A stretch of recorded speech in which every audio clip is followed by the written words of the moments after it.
Bismillahirrahmanirrahim. Assalamualaikum dan selamat sejahtera. Untuk sesi kali ini, cikgu akan terangkan beberapa perkara.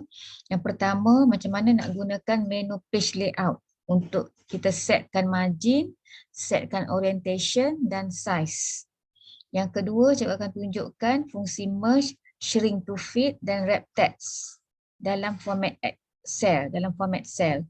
Kemudian yang ketiga, cikgu akan tunjukkan cara nak insert new sheet, rename sheet, delete sheet dan juga nak susun balik sheet yang ada dekat bahagian bawah ni.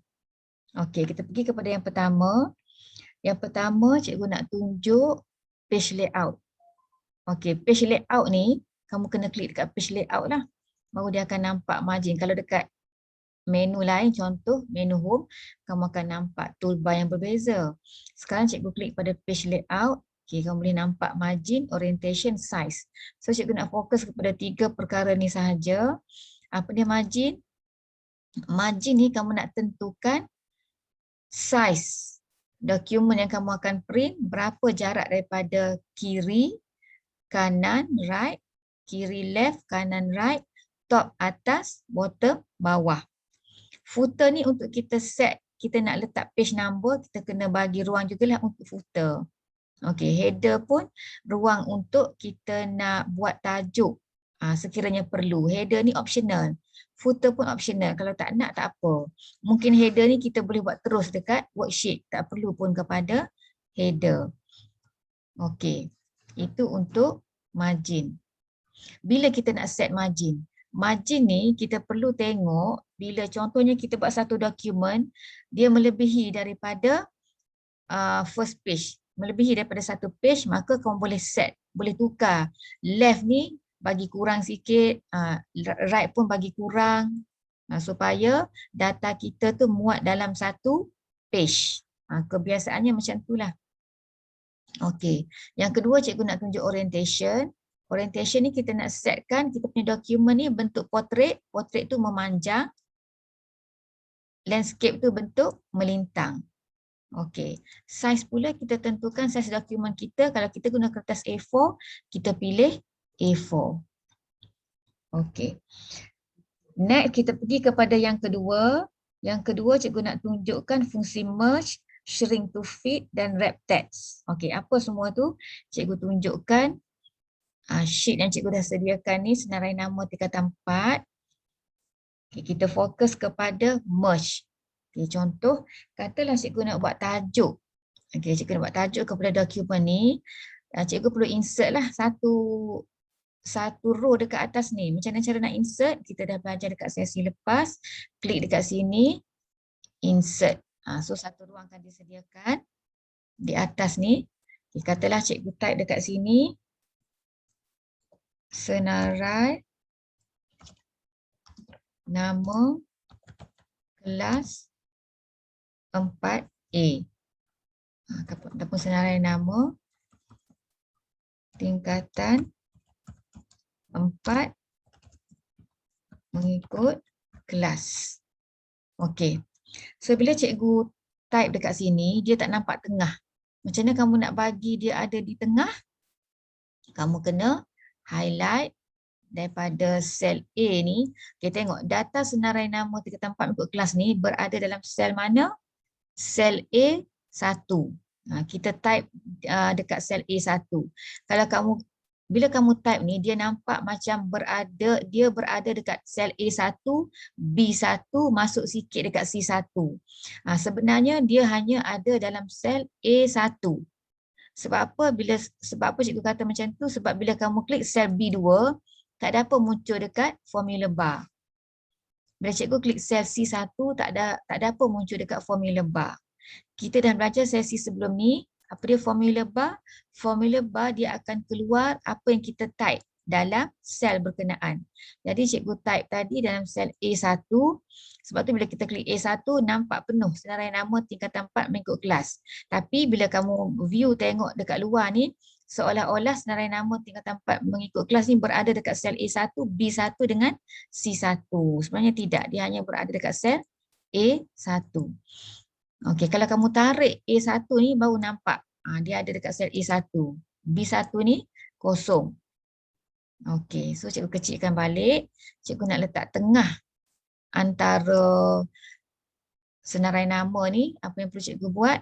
Klik A1 sampai ke sini sebab kita nak letak dia tengah antara A dengan G. So kita highlight A1 sampai G1. Kemudian kita pilih merge. Merge ada dekat mana? Dekat home. Jadi dekat home ada merge and center. Jadi dia akan mergekan sel A1 hingga G1 dan dia letak kita punya teks tu di tengah. Sebab tu namanya merge and center. Okey, yang kedua, apa dia shrink to fit? Okay, shrink to fit ni cikgu nak tunjuk contoh yang ni. Okey, kamu tengok ni nama yang kelima ni Muhammad Daniel Hakimi bin Mukhtar. Tak nampak penuh kan? Kalau kamu tengok dekat formula bar nampak penuh Muhammad Daniel Hakim bin Mukhtar. Tapi dekat sini tak nampak penuh. Okey, macam mana kita nak bagi dengan saiz kolom yang sama ni? Okay, saiz kolom sama, kita tak enlarge dia. Tapi kita nak bagi nampak juga penuh nama ni. Sebab nama yang panjang tak nampak. Nama yang pendek nampak penuh, nama yang panjang tak nampak. Tapi kita masa yang sama kita nak kekalkan saiz kolom. Kita tak nak besarkan dia. Sebab kalau kita besarkan mungkin dia akan melebihi muka surat pertama.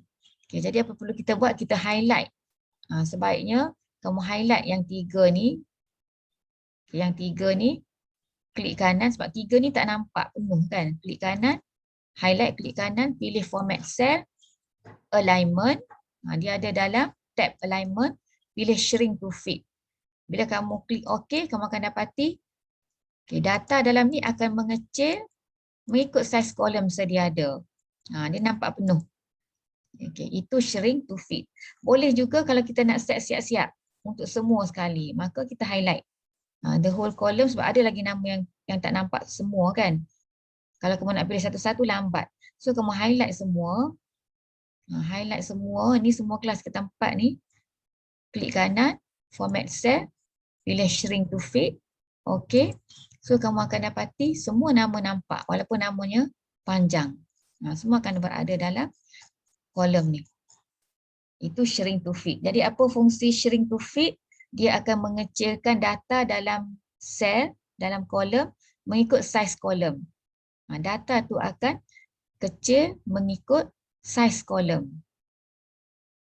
Yang kedua, cikgu nak tunjuk berkaitan dengan wrap text. Okey. Apa dia wrap text? Wrap text ni kita nak dalam satu sel ni perkataan ataupun ayat tu muncul dalam melebihi satu baris. Melebihi satu baris. Kalau dalam Excel, bila kamu, sekarang cikgu sedang aktifkan sel B3, bila kamu enter, dia akan pergi ke B4. Kalau dalam Word, kamu enter, dia pergi ke next line. Jadi macam mana kamu nak biar dia keluar lebih daripada satu line dalam satu sel ni? Okey, tadi cikgu dah tunjuk shrink to fit. Okay, shrink to fit tu sebab kita nak kecilkan saiz data tu supaya muat dalam kolom tu. Okay, sekarang katalah cikgu highlight balik yang tiga nama ni. Cikgu pilih format cell, cikgu batalkan shrink to fit. Okey, cikgu tak nak pakai shrink to fit. Jadi ada pilihan lain, kalau tak nak pakai shrink to fit, kamu boleh adjust supaya nama ni muncul dalam dua line. So kamu akan nampak penuh lah. Contoh cikgu highlight tiga ni, cikgu klik kanan, cikgu pilih format cell, cikgu pilih wrap text. So kamu akan dapati dia akan muncul lebih daripada satu baris dalam setiap sel ni. Okey, itu wrap text. Cikgu ulang sekali lagi. Okay, katalah nama yang kamu nampak di sini. Okay, cikgu bagi contoh nama yang nampak kecil kan. Yang ni contoh ni. Okey, yang ni shrink to fit. Cikgu klik kanan, cikgu klik format cell ni, klik format cell, cikgu batalkan shrink to fit. Okay, cikgu tak nak shrink to fit. Walaupun tak nampak penuh ni kan, Muhammad Syah Haikal bin Muhammad ni tak nampak penuh, terlindung. Muhammad Syahrum, nama ayah terlindung. Tapi cikgu tak nak pakai shrink to fit. So cikgu boleh pilih wrap text supaya dia keluar lebih daripada satu baris dalam satu sel. So cikgu klik, cikgu pilih format cell, pilih wrap text. Maka nama tu akan muncul lebih daripada satu baris. Okay, itu untuk wrap text. Okay, merge tadi cikgu dah terangkan. Okay, sekarang cikgu fokus kepada yang ketiga, macam mana cara nak insert sheet baru, nak delete, nak susun, nak rename. Okay, 4 perkara boleh kita buat dengan sheet. Okay, nak tambah sheet baru, senang saja klik pada simbol plus ni, new sheet. Okay, klik. Maka dia akan tambah. Okay, macam mana nak rename? Double klik dekat sheet ni. Okay, rename. Katalah yang ni, nama sheet ni kita buat kelas 4A. Okay, contoh. Okay, itu cara rename. Kemudian macam mana cara nak susun? Nak susun drag and drop je. Katalah kelas 4A kamu nak dia muncul di paling kiri, maka kamu klik, dia keluar macam ni, bawa pergi sini. So dia akan susun di sebelah sini. Okay, cikgu tunjuk sekali lagi. Katalah sheet 1, kamu nak dia ada in between kelas 4A dengan senarai nama ni, maka kamu klik, okay, bawa sini, okay, dia muncul di sini. Okay, nak delete, klik kanan pada sheet berkenaan, pilih delete. Okey, itu cara nak delete. Jadi kamu kena tahu untuk sheet ni, kena tahu nak tambah sheet, klik yang ni, tambah sheet, katalah cikgu bagi nama yang ni, kelas 4B. Okey, nak rename yang sedia ada, katalah ni cikgu nak rename, double klik, rename lah, type lain. Senarai nama semua pelajar di tempat. Okey, contoh. Nak susun, klik, drag ke mana yang kita nak susun dia. Katalah sebelah sini. So, drag dekat sini. Nak delete, klik pada sheet berkenaan, klik kanan, delete. Okey, jadi kamu dah tahu cara untuk tambah sheet baru, rename, delete dan ubah kedudukan sheet. Okey, itu sahaja untuk sesi kali ini. InsyaAllah kita jumpa lagi untuk sesi akan datang. Sekian, terima kasih.